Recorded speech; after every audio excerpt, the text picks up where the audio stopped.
अगर आप भी चाहते हैं पीके एंटरटेनमेंट की ऑडियो वीडियो सबसे पहले आप तक पहुंचे, तो लाल बटन को दबाकर चैनल सब्सक्राइब करें और बेल आइकन दबाएं। आप सुन रहे हैं एजी एंटरटेनमेंट की धमाकेदार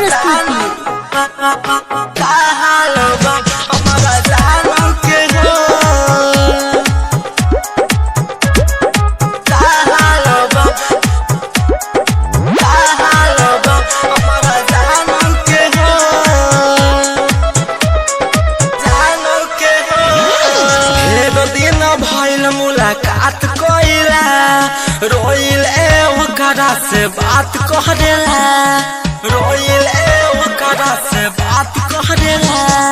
ढेर दिन भइल मुलाकात कोइला रोइल ओकरा से बात कहला।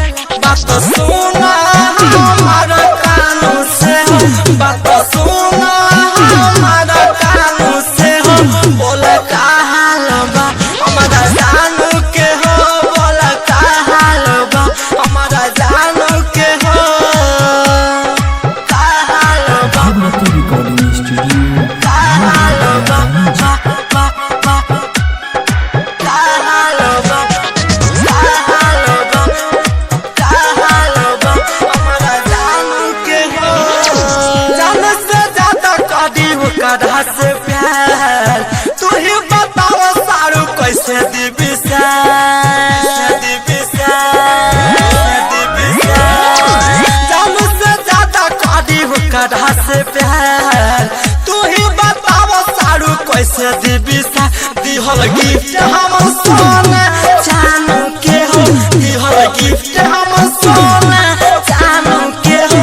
बोला काल बा हमारा जानू के हो, बोला काल बा हमारा जानू के हो। काल बा बा बा बा काल बा बा बा बा। आप सुन रहे हैं एजी एंटरटेनमेंट की धमाकेदार प्रस्तुति। काल बा हमारा जानू के हो। कहली हो प्यार बाके गईली भुलाई, भक्ति निराला के गाना बताई। कहली हो प्यार बाके गईली भुलाई, भक्ति निराला के गाना बताई। जख्मी जयराम से मिला दो जानू से हो, जख्मी जयराम से मिला दो जानू से हो।